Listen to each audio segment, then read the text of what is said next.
Welcome, dear listeners, to another fascinating episode of the London History Podcast, where we delve into the vibrant and diverse past of this great city. I am your host, Hazel Baker, a qualified London tour guide and founder of LondonGuidedWalks.co.uk. Whether you're a born and bred Londoner or a curious listener, join us on a journey through time as we explore the city together. Each episode is supported by show notes, transcripts, photos, and further reading, all to be found on our website. If you enjoy what we do, then you'll love our guided walks and private tours that we offer throughout the year, all bookable online at LondonGuidedWalks.co.uk. Subscribe now to never miss an episode. And if you enjoy the show, please leave us a review and rating to help spread the word to other history lovers. Joining me in the studio today is Anna Borzello, who is a mudlarker, and today we're going to get into Georgian London and the fantastic things that Anna has found herself along the River Thames. So hello, Anna. Hi, thank you for having me. No, we haven't done a mudlarking one, and I'm not quite sure why, but I think it's a good one to start off with in terms of questions is, what on earth is mudlarking?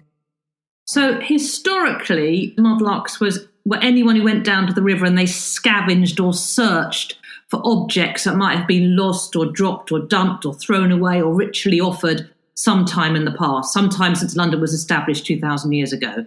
And I think most people were just looking for things they could sell. They were scavenging. And then maybe in the Victorian times, people would go down there maybe to look for antiquities that they could sell on to richer people. But nowadays, I'd say for the last 50 years, we're mainly scavenging for objects that tell a story about London's past. And there's a huge array of objects, anything from a hairpin that was dropped by a woman in Roman London to a buckle that fell off the breeches of a man as he was escaping from the fire of London in the 17th century. So that's part of the fun, really, isn't it? Is that you never know really what you're going to get.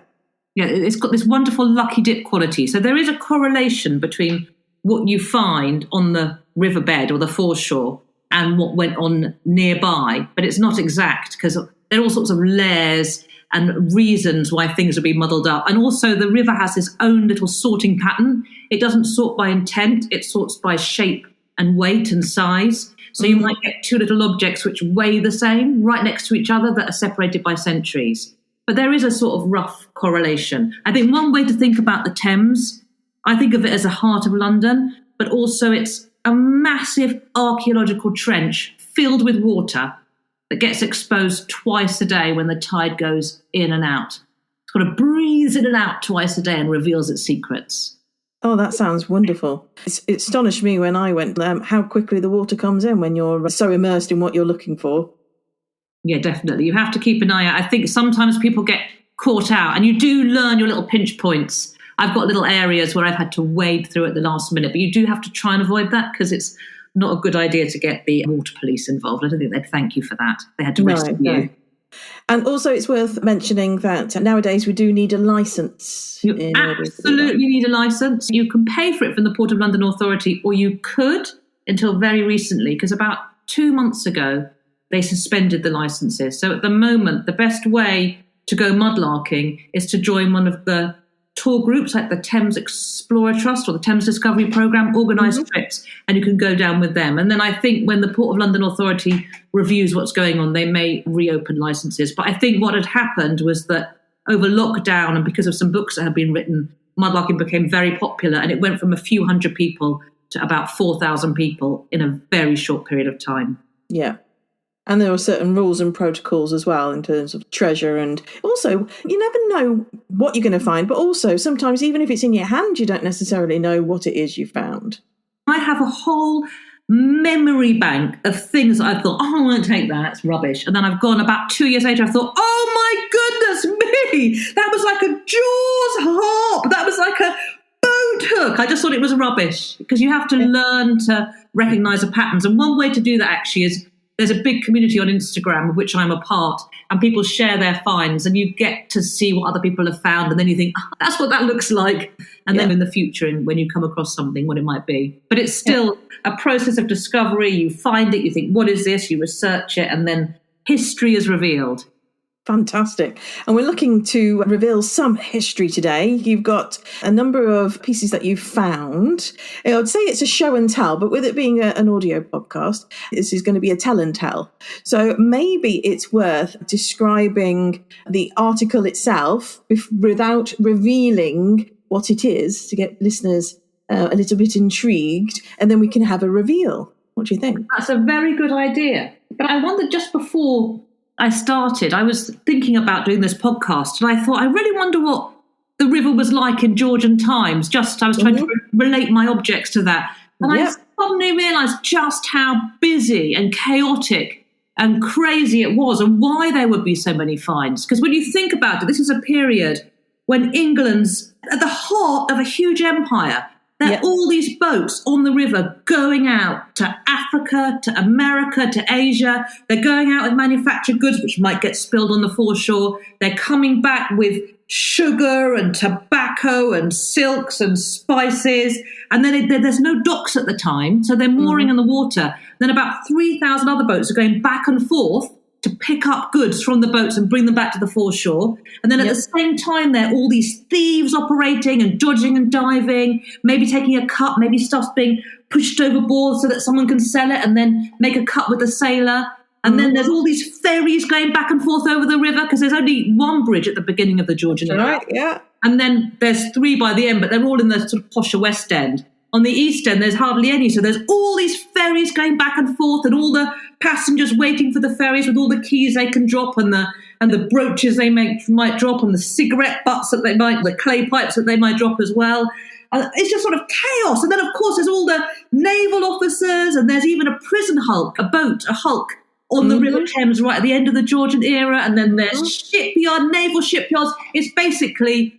Now I wonder why I don't find more. You think, oh my gosh, there was so much activity. And that's why you find a lot of Georgian artefacts. Yeah, fantastic. The Canaletto pictures of the Thames don't really paint the reality of it. It's all very pretty in his pictures. But as you said, it was a motorway of sorts for people getting to and from places. The streets would have been filled with potholes. That grit was being used to fill in those. So people used the water taxis to get them not just from south to north and vice versa, but of course along the river as well. And so that's why we had so many steps going into the water. So you could get a water taxi, a little Uber at the time, and off you go to your destination, nice and quick and relatively safe. So of course items are going to be dropping into that water.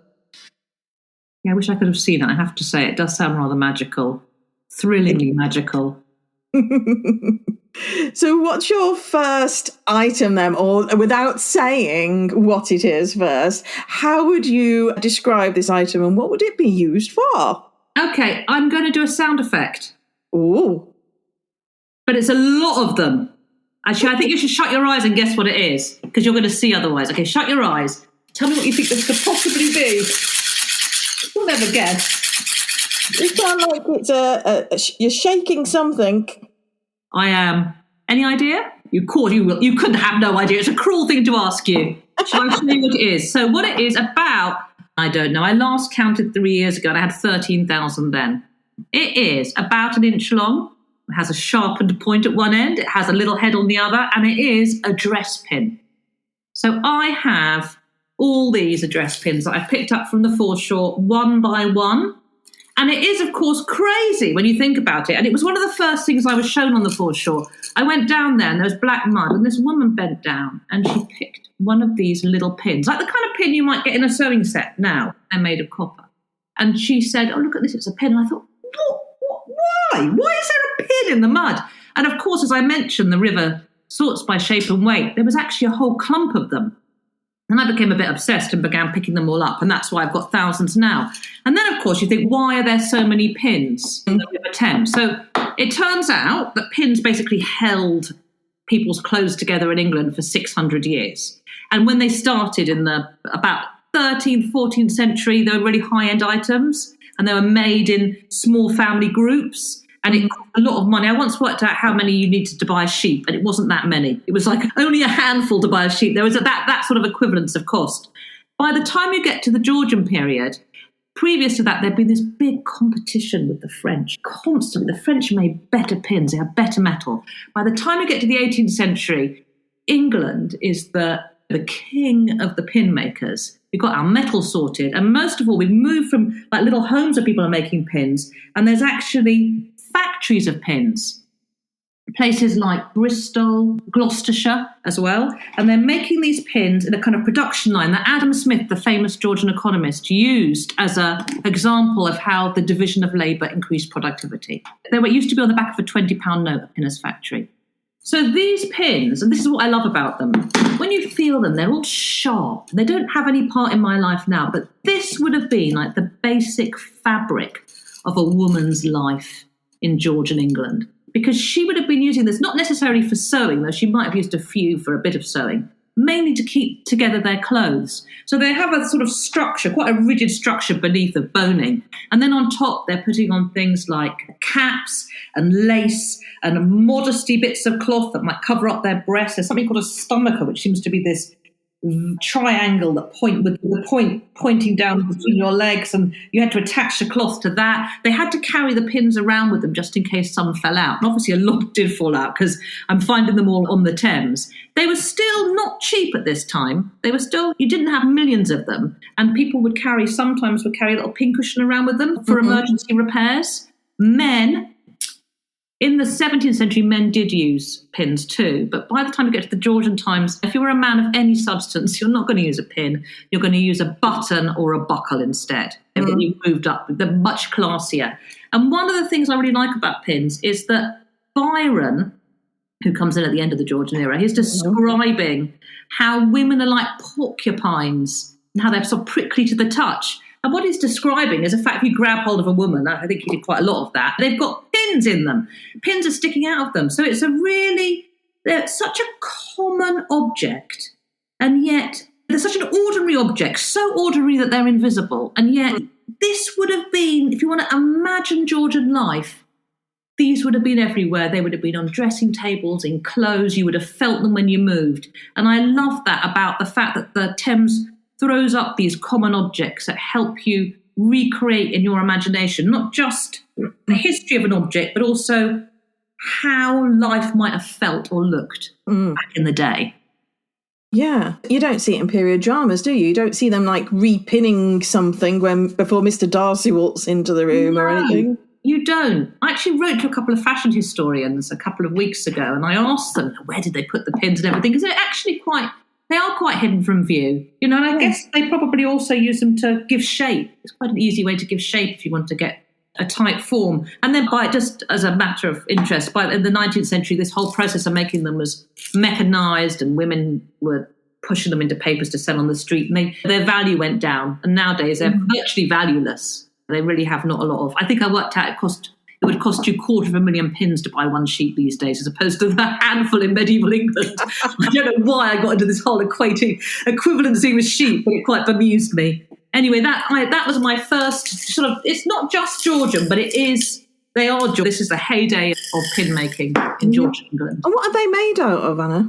They're made out of sort of copper and brass wire that's stretched out. There was a big kind of debate for a while of how to get the pin on. I think in the early days, the head on. In the early days, they were soldered. The Georgian time, I think they've got a machine that sort of scrunches it on. And then finally the Victorians worked out how to make a machine that did it all in one go. Good old Victorians. Anyway, there's a whole history of life, I always think. The history of England could be told through a pin. Oh, fantastic. Yeah, it's, saying that I carry safety pins with me when I do my tours. I just find them very useful, just in case anything happens. Just stick something together. Safety pins. And where can you buy them now? You go to the first aid section of a pharmacist. That's very true. The only role they play in my life now is that I tread on them quite a lot. And you can hear these cries in my house from my children for the last 8 years. I've been mudlarking 8 years. Mommy, I've trodden on a Tudor pin. At least they know which period. At least they know, exactly. That'll teach them. Oh, fantastic. What a wonderful of showing the everyday Georgian Londoner. Yes. So all objects are like that, actually. I've got more everyday objects, I have to say. Good, because this is the real stuff, isn't it? This is like, I was talking to Sarah Murden about Georgian dentists. how do we know how people clean their teeth? Because it's not documented. Because it was just something that they did every day. It's not now until TikTok with the get ready with me fashion now that we see how each other cleans our teeth now. But back then, didn't mention it at all. Did you talk about false teeth? Because, of course, after the Battle of Waterloo, you've got the Waterloo teeth. The soldiers' teeth. Of the dead. Mm-hmm. Yep. Yeah. There was a big false teeth factory in Kentish Town. I've got a collection of false teeth behind me, but they're beyond your period, so I won't show them to you. Okay, let's stick within the Georgian period then. What else have you got for us? Okay, I'm going to show you another really common object, which is another thing that new mudlarkers like. You could probably see some of them on the shelf behind me in that case, and down here I must have about 1,000. Here it's white. It's bone white. And it looks, if you imagine a man smoking a pipe, that's exactly what it is, but it's clay. It's made of kaolin, English clay, very good quality clay, very hard. And you find them absolutely all over the Thames. They used to be much more common than they are now. I say that and then feel a bit guilty because I think I probably picked loads of those. It's probably my fault there's not very many left. Sometimes you can literally pick them out of the mud. You get an eye for them and you see a little tiny rim like that and you think, just give it. This whole pipe comes out, and some of them are about, I'm trying to think, I think my longest is 11 inches long. You found one 11 inches long? Yeah, it actually pulled out of the mud like Excalibur, like a sword. It was very unusual, vertical on a very low tide. It was very exciting. And so smoking, as I'm sure tobacco came from the Americas in 15, came to the Elizabethan court, and with all these things, it starts off with the court setting the tone, and then everyone wants to follow because they're the celebrities of yesteryear. Yep. And by the middle of the 1600s, everyone was smoking. And you can date the pipes by the shape of the bowl. It might look you get used to it very quickly. It's a smaller bowl, basically, when tobacco's expensive, and the more tobacco there is, which basically means more slaves out there. It's a really depressing thought why your tobacco bowl is bigger. It's because your tobacco price has gone down because of the whole enslavement system. But by the time you get to the 18th century, the bowls are bigger. Yeah. And so you find a lot of these by ferry stages. I don't know why that is, a bit like bus stops. I find them and I think, why are there a lot here? And I think, that was a ferry stage. Often where people congregate, you'll find them. Often in outside taverns, because people would have gone into the tavern, men, and they would have got one of the very long pipes. They might have shared it round a table and broken off the end as they passed it to each other. Or maybe the tavern owner would have given it to somebody, and then when they paid for their smoke and got it back, they might break off the end until it was an unpleasant draw. Yeah. So they're basically disposable when you can't get a nice draw from them anymore. Is that 11-inch one that you found, was that intact? No.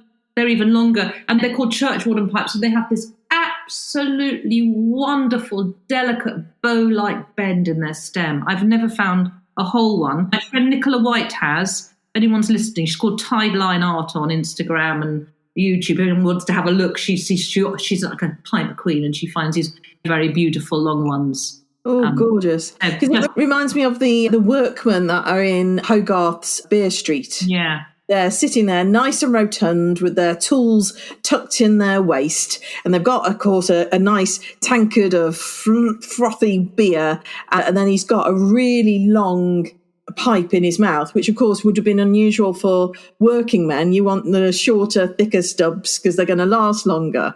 Yeah, apparently they actually broke off. The workmen broke them off to hold them in their teeth. And I've seen a picture of a skull of the teeth with a hole in the front where apparently they gripped the pipe. That's right. And they started smoking as children as well. So that would have just been from a child wearing down all the way. And that's where and that's how you can tell whether the person would have been left or right-handed based on which side they're... Interesting. Yeah. So those sorts of things. So I found a few clay pipes as well. And I thought, I want to know, like you were saying, about the size of the head. What can you tell? And so I went to a really interesting talk. It was at Southwark Cathedral, and basically broke down that the size, as you were saying, the smaller the head, the more expensive the tobacco because it's new. And they use the term drinking in tobacco, not smoking it, inhaling like we think. So the actual breathing it in afterwards. To the 19th century, rather large-headed ones that maybe I think I found more of them than the smaller ones. But it's so interesting. Ones you normally get down in areas when the docks are developed, which is into the 19th century. So it's place specific. But also in the 19th century, they decorated pipes, which they don't really do that much in the 18th century. In the mid-18th century, you get armorial pipes, you get Prince of Wales feathers, and you get the lion and unicorn coat of arms. You also get the occasional one. So I've got one, I was thinking about it today because I was thinking about the Navy, and I've got one, there was a commemorating what they believe was a success of Admiral Vernon, who was a very famous, like, celebrity naval officer commanding the forces, an English officer. And he won this battle. I think it was a battle of Portobello against the Spanish in the Caribbean. And then everyone thought he was, like, wonderful. And then the news came back to England that he'd won the battle, I think it was of Cartagena against the Spanish. And they created this celebrity celebration pipe, commemorative pipe. I've got it. Oh. But actually, he hadn't won it at all. Obviously, in Georgian England, communications are not brilliant. There's no telephones, there's no telegraphs. News mutates along the way. And actually, someone tried to cash in on this commemorative pipe, to commemorating a win that he never actually had, which I like, because then that sort of thing connects you to the mentality of people in the past, I find, as well. You think, oh my gosh, it's just like anyone, like trying to do a cheap knockoff to make a quick buck. And they get it wrong. And that makes you think again about how poor communication was and how misidentity could arise. So I love that too. I think I should also say about the smoking that although everyone was smoking, particularly in the 17th century, by the time you get to the 18th century, it's much more male thing. Considered quite low class as well, which is why you might find it in that Hogarth Beer Street with a workman. Yeah. And that snuff was what you used if you were classy and if you were a woman. And I found an article that was referencing how you shouldn't subject women to cigarette smoke in all these new places that were arising, like the Vauxhall Pleasure Gardens or the theatre. It was unpleasant to make women inhale smoke there. So then it was a polite sort of thing to do, was to take snuff instead. So there is a sort of class thing being associated to smoking in this time. I'd never heard that. That's good to know. Yeah, I only found it out last night when I was reading. I was quite delighted. That's the wonderful thing. I don't know about you, but I do feel that my life has got Velcro. And whenever there's any sort of historic nod, mention, I'm constantly learning and it just sticks to me. And I'm just hoping that I'm able to like compartmentalize it at some point and use it. Yes. Often it doesn't stick to me. I often forget. It builds up I find that mudlarking and these objects, and particularly with these, say, Georgian objects we're talking about now, it just helps build up through patchwork a picture of what life might have been like. Oh, lovely. And everything starts from a small bit, like William Blake and To See a World in a Grain of Sand. It starts small, but you can always expand out into empire and whatever. Everything tells a bigger story, like the tobacco in the slave trade. Oh, of course. So we've got dress pins, we have clay pipes. What is your third item? So it's related. It's a bit of Georgian bling. Ooh, because the Georgians, they loved jewellery. So there's a lot of it. So I'm guessing that basically it's become more accessible to the middle classes because the cost's gone down. So one of the things you get a lot of in this period are cufflinks. I'm going to show you them. I'll describe them. They're a lovely little pair of cufflinks, and they've got lovely green glass. It could be emerald green, it could be a jewel. So what they used to do was get these paste jewels, which is glass, and then set it against a foil or mother of pearl background so that they glowed and gleamed in the light. And I've got ones like this, some that are mother of pearl, some that have got little, like they're metal with decorations. And sometimes you get decorated ones. I've got one that I got near a place where they broke down ships, and it's of a ship, it's of a sailing ship. And my friend got a similar one elsewhere, so I suspect they were mass produced, and maybe people who were in some way related to yards to wear them. And you often get commemorative ones too. But I just thought I'd mention, I've got two favourite bits of jewellery I thought I'd mention. Yeah, please. One of them is a collar stud. Now, I took it to an exhibition that I did about 2 weeks ago. I can't find it, sadly, but I can still describe it. It's very tiny. I found it on an incoming tide in gravel. And it was like, I thought maybe it's the top of a nail or something. And I picked it up. And actually, it's tiny and circular and a little bit battered. And it's got two stick figures having sex against a wall. And I was totally delighted because, nothing's going to connect you to people's like raw emotions and feeling what they felt in the past and things like that, sex or just any emotions or feelings. So and it's Georgian and it's a collar stud. So I like to think that this was a sort of man who would, I don't know, I'm trying to remember what it was called. you know that they say that in Georgian England, 20%, Georgian London, 20% of women were prostitutes or sex workers. Mm-hmm. I don't know if that's true or not, or how they defined it. But I think that this was a sort of guy who maybe had a copy of Harris's list of Covent Garden ladies, because it was produced from, I think, 1757 up to the 1790s, and listed high-class sex workers or middle-class sex workers. I wrote down a quote for one of them because I just find them so ridiculous. This one is Mrs. I think it's Cleecamp of number 2 York Street near Middlesex Hospital. She's described as one of the finest, fattest figures, as fully finished for fun and frolic as fertile fancy ever formed. Honestly, really. When I read it, because I did think, goodness me, it's actually quite offensive because they're listed as if it's a slave market, essentially. It's a meat market. They are described only in terms of what they give men, with no thought to what those women were actually experiencing. I know that there were women who used it as a route to independence, like the concubines, who got their own flats and they entered society that way. But for most of them, it's a way of earning a living. But that's right. I mean, in my old job, I interviewed quite a lot of sex workers, and it's easy to con men and make them think that they're getting, that you're doing something special for them. And I just think that these men reading this book, I feel like they're like that. They're fools. Yep. And that magazine could make and break a girl's career as well. Yeah. The power of it. All right. Oh, I've got another one, actually, which is... I was going to say, you did mention 2, and I'm worried about the second one now. What is it? No, that's not sex-related. It's rather beautiful. So this, I wish I could show it to your listeners. So this is a most beautiful brooch. So it's an oval brooch, about 1.5 inches high and about 1.5 inches wide, maybe 2 inches by 1.5 inches. And it's a copper decorated floral oval circle. Inside it is a oval of mother of pearl. Now, it is incredible that it survived. So it washed in on a wave. You can see how fragile it looks. Yeah. It washed in on a wave, and then it sucked out, and I grabbed it, and I think, one more wash and the mother of pearl would have smashed, and their 2 bits would have been separated. And would that have been worn by a woman, a man? So I don't know. It's big, isn't it? I think this is a woman's brooch. There's something about it. But I think this was also something that was either thrown away intentionally. You sometimes get that with jewellery. So I'm thinking love tokens are sometimes thrown away, or just like these days people throw engagement rings or when they divorce, they throw in their marriage ring, their marriage band. So and the reason I just thought of that is because one thing I was discussing this with a friend, and she suggested that mother of pearl, what could they have done with this mother of pearl? It wouldn't have just been mother of pearl, I don't think. That's too plain for the Georgians, and it's not thick enough to put glass.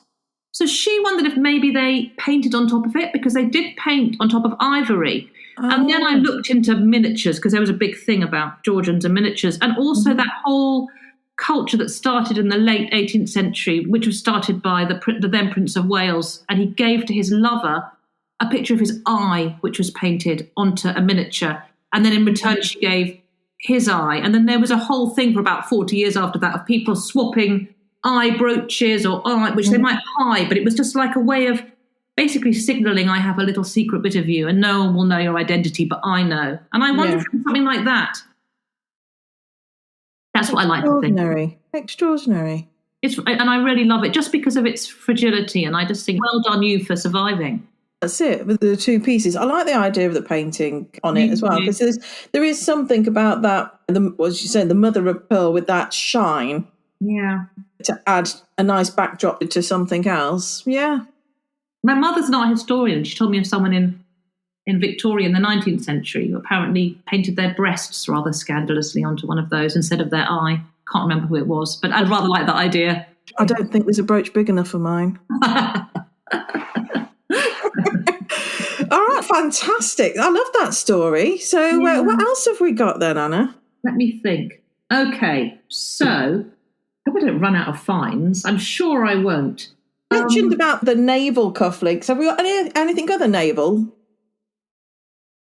I mean, I do, but I don't have many stories to tell about these specifically. Here's a jar of musket balls, and I've got a lot of buttons like particularly anchor buttons that would have come off uniforms. They're very common because they were the Royal Dockyards, I think, where was it? It's at Woolwich and at Deptford. Yeah. So you find that sort of information. Actually, the story that I thought of about this, you've done a podcast on before, so I won't repeat it, which was this whole, when I was researching something recently for this talk that I gave, I was looking into female cross-dressers and the whole tradition of women dressed up as sailors and how that was presented in Georgian England. You know, they were done wrong and then they go to sea dressed as a man and then they unveil their true sex. And that's what I thought about that. But you've done an excellent podcast on that. So I don't Thank you very much. And a TV programme as well. Oh. It's in French though, so I challenge people to watch that one. Do you find that you have a particular, like when you stand there, you're going to see things that someone else with the same amount of experience is going to see something else? Do you find something that gravitates to you more? It's not that it gravitates. I find that these pins, much as I love picking them up, were a bit of a curse because once I saw the line of a pin, I literally saw them everywhere. I could see them from standing. And what happened was I didn't see anything else. I literally only saw the pins. It's the same with the pipes. So often people say as if by magic, I was just thinking about this yesterday and then I saw it. And you think it's not actually that surprising because you've got the idea in your head, sort of shape, that might catch your eye. Yeah, so, you were talking about that pin line, weren't you, before? Yeah. So, yeah. So I've got a friend who's a sculptor, and he was saying that he wanted to find a dice. There's very many little die on the Thames. And he actually made a little model of one out of clay and held it in his hand and played with it and looked at it from all angles and then went down to the Thames and found it. I think it was the next day. Fantastic. You know, because it's not like magic. It's not like you conjure it up.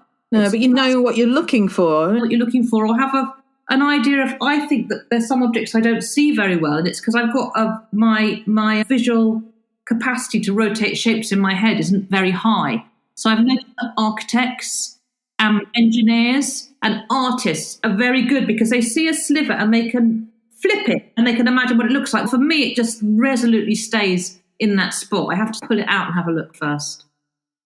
Anyway, that's my theory of searching for things. You mentioned about the men standing outside the taverns, having a good old puff on their pipes. Is there any other evidence that they were drinking? Oh yes. Okay. So I have brought something. I have got something out. Oh, I wish you could all put out your hands, everyone listening, and feel this because I love it. So it's a stem of a glass called a baluster glass. I found this and it is so beautiful to hold. It's about 1.5 inches high. I think that's about 1.5 inches. It was made in probably the first half of the middle of the 18th century. It has a bulb with a teardrop of air inside it and then another swelling, and then you can see the bottom of the glass begin to spread out into what would have the bowl of the glass itself. And these glasses, I didn't realise that there was an English glassmaking industry. I don't know why that passed me by. And that actually England was the place where the whole idea of adding lead to glass came, lead oxide to glass. Yeah. I had no idea. So it does have that quality to it, that particular sparkling clarity. I do love them. I don't know if you can see that there's a massive teardrop in it. I can, yeah. I love that because basically that is a little teardrop of Georgian air.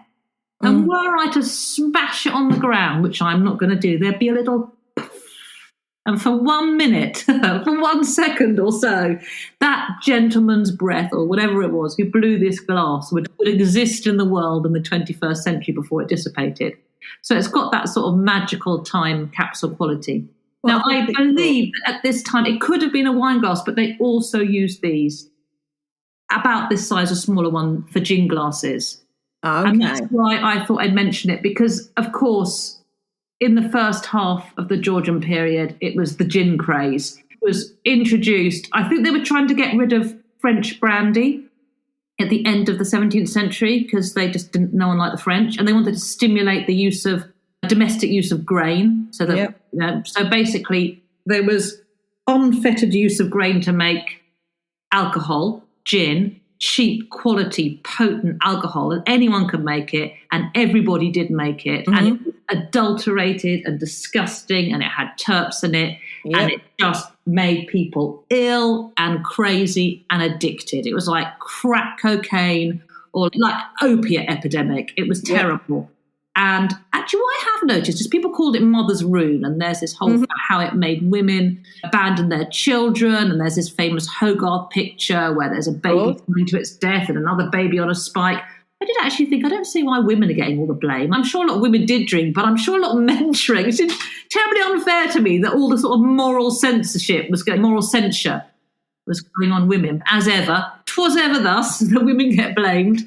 And I think it was basically it was drunk. Somebody who would have drunk out of this glass would have had a good quality gin, probably imported from Holland. But for the working poor, it was just a way of getting by, a way of keeping warm. That's right. People did get horrifically addicted. And I think there was 8 acts in the end. It got so out of control, there were 8 acts to try and to control gin. And finally, I can't remember when it was, I think about 1750 or so, finally they managed to control it. And then you get the ascendancy of tea, which is another story. Instead, that's when the national obsession with tea happens. Amazing. You can tell that story out of one little bit of glass, I think. It is amazing, isn't it? It's a beautiful piece of glass as well. I'm thinking about gin and the consumption of it and around Clerkenwell, which is an area I spend quite a bit in. There's so many stories of how addictive it was. But when you think about the physicality of life back then, you didn't have painkillers. You had gin. You had very physical work, which would tire you out. You'd sleep through exhaustion. You worked 7 days a week. If you were going to church on a Sunday, you would have been your world would have been really quite small. And this would have allowed you a little bit of escapism, wouldn't it? Think of how much other drinks would have cost. They said in Clerkenwell that 1 in 12 houses during the gin craze, 1 in 12 houses made their own gin and sold it. And they walked around with wheelbarrows of gin. And there was a little ditty. They said, drunk for a penny, dead drunk for 2, clean straw for free. Ta-da! So you can imagine making your own gin and walking around your local streets and, as you say, doctoring it, put a bit of terps in, give it an extra. People get used to that and addicted to it. It's ticking a lot of the boxes. Might blank your life out for a little bit as well. You rub it on your children's gums and when they're going through teething and that. So it's just, of course, with human nature, we often don't know when to stop. Yeah. So true. I hate to think of how grim it must have been, and also how much I mentioned the statistic of how 20% of women were said to be sex workers. The idea is a lot of them were doing it to numb the pain of their sex work, but also to feed their addiction to gin. Yeah, I think that would be a good one. If you think about the term bathtub gin, it's the women that are going to be spending the time at home. So that kind of makes sense. And when you're thinking about the women taking on the weight of society, so being our fault, if you do think of Hogarth Gin Street, you think of that one particular image of a young woman who has got her breast out. She was suckling her child, and the child is nice and podgy. So even if it gets a bit poorly, it's got enough reserve, and the child has slipped away from her arms and breast into the depths, which is going past a gin jug, and it's going to land on its head. And that is like the future generation is being destroyed because of a mother's negligence. But when you look at all the other pictures that are people around that picture, one woman feeding her child gin from a cup, very similar to what you're showing there, but all the others are men. And you got how many, I can't even think of how many all of these pictures are men, but the shocking one, the reality check for a lot of people, is that mother in the centre of the picture, dropping her child and destroying the future. Got 2 more objects. Okay, I don't know how coherently I'll be able to speak about them, but I'm going to do my best. So you find a lot of, there's so tiny little beads on the foreshore, you probably can't even see it. Some of them are so small that I can't even get a pin through them.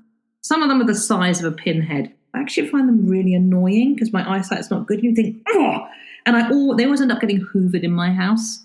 There's a lot of them. You very frequently find them. And so beads are quite a common foreshore find. And in this period, when you find beads, a lot of what the beads are, what are known as trade beads. So they're beads that were basically referred to by people as African money, that people would go off to places like the Americas or the African continent, and they would trade for the goods that they wanted using beads, because those beads had much higher value for the people they were trading with than they do for us. For us, they might be a throwaway, but there was no sort of there was no glass making industry. These were really very varied. They were very beautiful. So, and they had a lot of status. So if you were giving them to an African chief, it might have a lot of status. It was a kind of object that he might pass down through his family. So I discovered actually that these tiny beads in the 18th and 19th century, they were made in Venice. They're brought to England for the trade, and they were strung onto these great long bits of string by these women. I think they're called impiraresse. I can't speak Italian. It's something like that. And they used to sit outside in the Venetian shade, and they had these long prong spikes that they held in their hand and a bowl on their lap, and they would kind of do swooping motions with their hand, and they would string long threads of beads. And then those beads were like units of currency that you could use for trade. And then different beads had different meaning and value. You couldn't like pass off like a blue bead for a group that preferred something else. So you get the Hudson Bay trade beads. I've got one here. And they're called green hearts. They're red on the outside. Looks like they're very small. Looks like they've got a black middle. But if you hold it up to the light, then it glows green. And those are apparently particularly good for trading for beaver pelts. And there's a whole books actually where people try and break down which beads were popular with which people. And then last night, again, I was reading up on this. I went down a little rabbit hole. And apparently, by the time you get to late Victorian, when people are trying to get goods for beads, and they've got the great explorers, for example, the different people they're trading with, the indigenous people they're trading with, have got much more fussy. It's, we don't want that one. We want that one over there. Someone's already given us yellow. We want green. And it becomes much, much harder. And they're even complaining about it, that it's much, much harder to trade with beads these days because there's a much more discriminating clientele. Anyway, I find that quite interesting, that you find these littered around, and what you're actually seeing evidence of is exploitation, really. This, because it's a brutal economy, the Georgians, really. The fact that all your sugar and tobacco is coming from all the lives that are being lost on their journey from Africa to the Caribbean, and then it's incredible. But at the same time, it's incredible. You also think, that pattern of exploitation, is it that much different from a fast clothing outlet, which makes people work in sweatshops in some country for nothing at all, for pennies, just so they can wear cheap clothes? I mean, that's what it was after. People just wanted cheap consumerism, and in return, other people died. So I also find that parallel useful about mudlarking. The past is not entirely a foreign country. All these things are a continuum. It's not like they were really terrible then and we're really good now. No way, Jose. It's a continuum. We're not that far along it. Yeah. I find it rather cynical. Yeah, that's how trade has been, though, hasn't it? Yeah. I've got my last find here. Go on, what is it? Noise. It's radio. We need to make noise. So those, actually, the noise is not dissimilar to the noise of this, which is two clay pipes banging together, and that's because they're both made of clay. There's two of them. These are complete. They're quite rare to find complete. They are bone white again. They're a little bit dirty, but they ought to be bone white, like a clay pipe. And that's because they're made of the same clay, probably even manufactured at the same place, actually. They're about, I'd say, 2 inches long each. And they're like little mini dumbbells, so they swell at either end and they're flattened. And one of them has the initials WB, who seems to have been a prolific wig curler maker, because that's what these are, wig curlers. These are what people use, and they didn't necessarily use them for their hair. These were mainly used for wigs. So in the 17th century, mid-17th century, basically, there were wigs around before then. But I think it was Charles II came back from exile after the revolution, Cromwell, and he came back with the French habit of the extravagant wig. And there's all sorts of reasons why he might have done that. It could have been because the French king was balding and he wanted to hide it. There's an advantage for hiding your horribly scabbed, syphilitic bald head.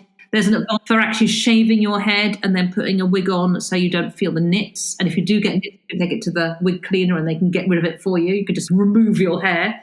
So by the time you get to the 18th century, wigs have become really popular amongst men.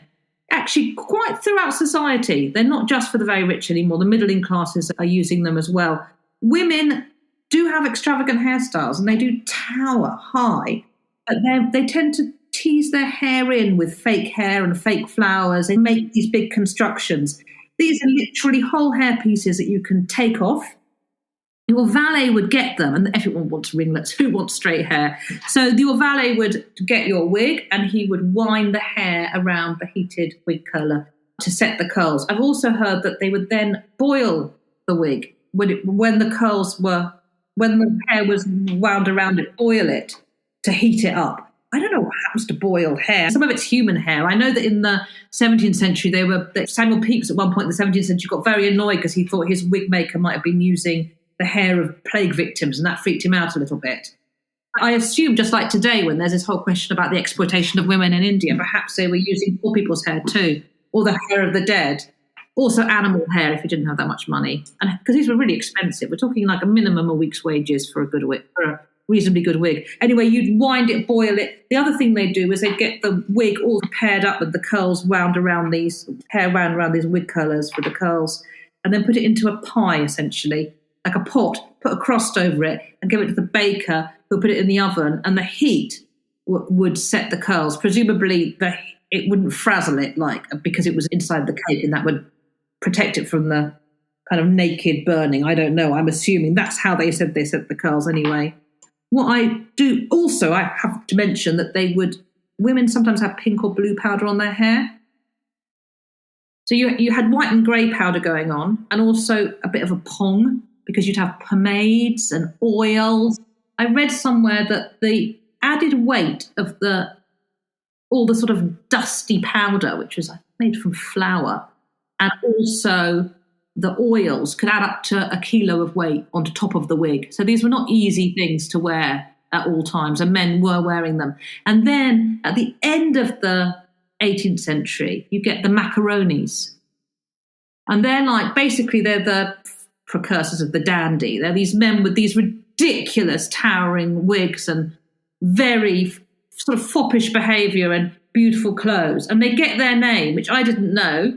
Apparently, these are the men who are going on their grand tours as part of their sentimental education when they're in their 20s. And they go to Italy and they see these gorgeous silks and they discover this wonderful new food. It's a hard paste, and if you boil it tastes delicious, and it's called macaroni. So everything was a little bit macaroni if it was new and mode. So they got the nickname macaronis, and they had this ridiculous hair, and they were caricatured a lot in the Georgian press, because I hadn't quite realised how much, particularly in the latter half of the Georgian era, there's so much self-mockery and self-reflection and so many cartoons and ripping fun out of each other.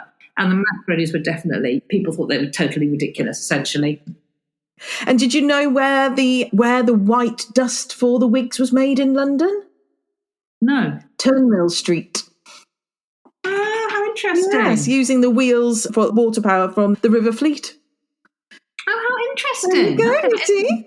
Yeah. Oh, there's something else about this which I only also recently found out, which is why did wigs end? Because they were around for 150 years, and it's because there was this tax on this powder that you put on your wigs that was made in Turnmill Street, and I think that's about 1795, and it was exorbitant tax, and I think the government wanted it to fund wars with the French, and nobody wanted to pay it, and the only people who were exempt were people like judges and coachmen, the people that you see continuing into the 19th century, actually even today, like barristers still wearing those rather fuddy-duddy mean little wigs. That's right. And the same with turnmills. You could see that with the reflected as well. So the mills then turned into bordellos. Did they? Yeah. Oh, how interesting. All changing of the times, isn't it? Yeah. It is very interesting to piece together London in this way. No, it is. It's been a fantastic whistle-stop tour of Georgian London by your wonderful finds from the Thames. Thank you. I've really enjoyed it. And if you'd like to hear more episodes about Georgian London, or indeed read blog posts or find out about our guided walks and the theme, then you can do so by going to londonguidedwalks.co.uk/history/Georgian. And of course, if you want to read the show notes and see all of Anna's contact details and follow her on Instagram, then you can do that too by going to londonguidedwalks.co.uk/podcast and click on episode 112, Georgian London, Mudlarking Finds.